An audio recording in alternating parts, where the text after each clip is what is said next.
Renato. Hi, Milla. Hi, Paul. How are you guys? You're great. Thank you. Milla, I'm a huge fan since I first saw you in Return to the Blue Lagoon. I love that movie and I love the Resident Evil franchise. Guys, you really love monsters, right? What do you think is so appealing about monsters and zombies?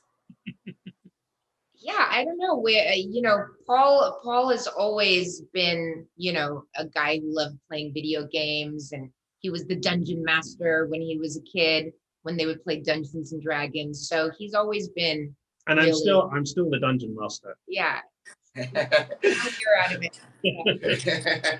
But why do you love so much to adapt video game franchises to the movies?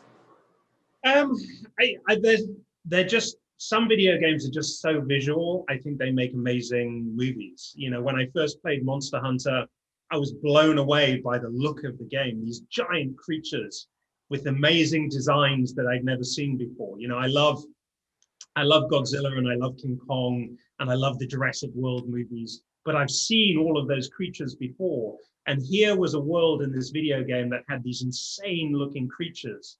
And I thought, this is so cinematic. If I can bring these creatures to the big screen, preferably an IMAX screen, then it's really going to blow people away. Where the hell did that come from? Back in the vehicle! It's gaining on us! Milla, what is the greatest thing about playing a superhero or a hero in an action movie? And what's the most challenging thing about that?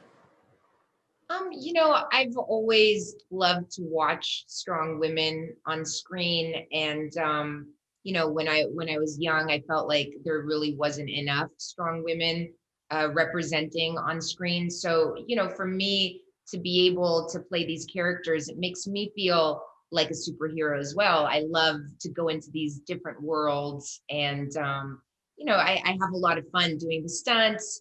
I have a lot of fun playing these kind of characters and imagining myself in these worlds.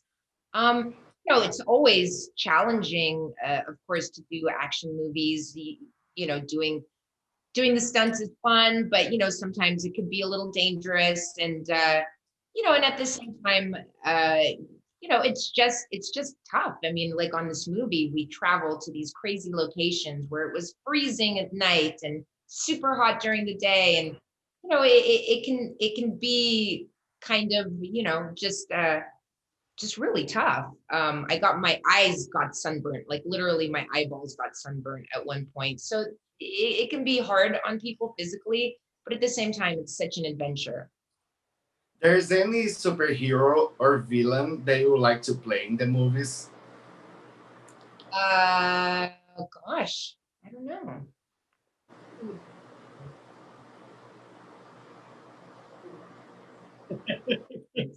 I don't know. I feel like I've played a lot so far. I'm very happy with the characters that I've played already. Hopefully, if people.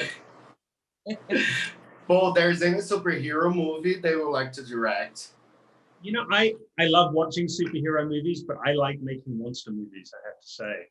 This is I feel like I'm in my world right now. And what makes Monster Hunter so special? Watch the movie, so many visual effects. The Diablos look amazing. It's gonna be the beginning of a new franchise. Well, that would be wonderful, but we always take it one movie at a time. We poured a lot of kind of love and hard work into this film, and we're just excited to get it out there and hope people love it as much as we do. Paul, they say that video games adaptation are cursed, but you kind of broke that curse with Resident Evil, so successful. Why do you think so hard to make a good video game adaptation? And please, people. I've been involved in several, because my first American movie was Mortal Kombat, which also was very successful back in the day. And, from Mortal Kombat onwards, I think I've been very aware that to make a successful video game adaptation, you have to please two different audiences.